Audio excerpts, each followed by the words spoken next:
কদবেল আমাদের দেশে বাংলাদেশের সর্বত্রই পাওয়া যায়, তবে এটা কিন্তু হারিয়ে যাওয়া প্রজাতি। যারা আমার এই প্রোগ্রামটা শুনছেন তাদেরকে আমি জোরহাত করে অনুরোধ করতেছি, আপনাদের বাড়িতে কদবেল গাছ যাদের আছে আমি বলি তারা খুব সৌভাগ্যবান। কদবেলের গাছটাকে আপনারা কলম করেন, কদবেলের গাছটাকে আপনি স্কিটিং করেন, কদবেলের গাছটাকে যেই পর্যায়ে আরেকটা 2টা 5টা গাছ রাখা যায়, অথবা কদবেলের গাছ কিন্তু আপনি ইয়েতে পাবেন 50-60 টাকা করে গাছ নার্সারির থেকে সংগ্রহ করেন এবং বাড়িতে 2-3টা গাছ এখনই লাগান, বা একটা বড় ফুলের টব বা বড় এখন কাপড়ের ব্যাগের ভিতরে গাছ লাগানো যায়, ড্রামের ভিতরে লাগানো যায়, একটু দয়া করে লাগান। এই গাছটার আমাশার এত বড় মহা ঔষধ এই কদবেল আপনি চিন্তা করতে পারবেন না। ফ্রান্স এমবেসির একটা লোকের সাথে আমার পরিচয় হলো। উনি বলল, ভাই তোমাদের দেশের পানি আমার শরীরে সহ্য হয় না।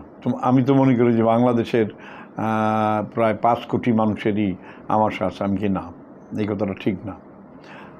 বলে তাহলে তুমি আমার এই আমাশা ভালো করতে পারো কীভাবে? আমি যে তুমি মুখের ভিতরে একটা লবঙ্গ রাখবা, 1টা 2টা 3টা লবঙ্গ সবসময় তোমার গালের ভিতরে ফালাইয়া রাখবা, তোমার দাঁত গাল কণ্ঠলানি সব নিরাপদ থাকবে।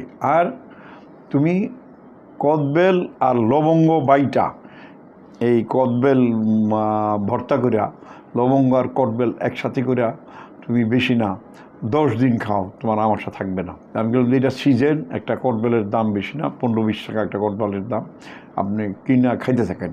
তা আমি একটা তাকে কিনে এনে দিলাম, যেটা পাকা সেটা পাতলা হয়ে যাবে, কালো হয়ে যাবে, ভাইয়া ওনাকে ওনার সামনে আমি তৈরি করে ওনাকে খাইতে দিলাম। ওনাকে আমি একটু মধু মিক্স করে দিয়েছি। উনি খেয়ে বললো যে পরের দিনে আমার ট্রেন করে, আমি তো বিরাট উপকার পাইছি, আমি কিন্তু তাহলে আপনি গুলশান মার্কেট থেকে কিনে নেন। উনি গুলশান মার্কেট থেকে 4টা 5টা করে কিনে নেয়। আমি 1টা করে খাইতে গেছি, উনি 2টা করে খায়, 3টা করে খায়। আলহামদুলিল্লাহ উনি খুব দ্রুতই ভালো হয়ে উঠলেন এবং উনি বললেন যে এটা যে আমাকে কি কষ্ট দিচ্ছিল, এটার জন্য আমার মেজাজ খিটখিটে হয়ে যেত, খাবারের রুচি থাকতো না, কোনো খাবার খেতে ভালো লাগতো না, যে কোনো খাবারই আমার সন্দেহ হইতো। এটা যে আমার জীবনের কত বড় একটা অভিশাপ ছিল, আলহামদুলিল্লাহ এই কদবেলের এত বড় উপকারের আমি জানতাম না।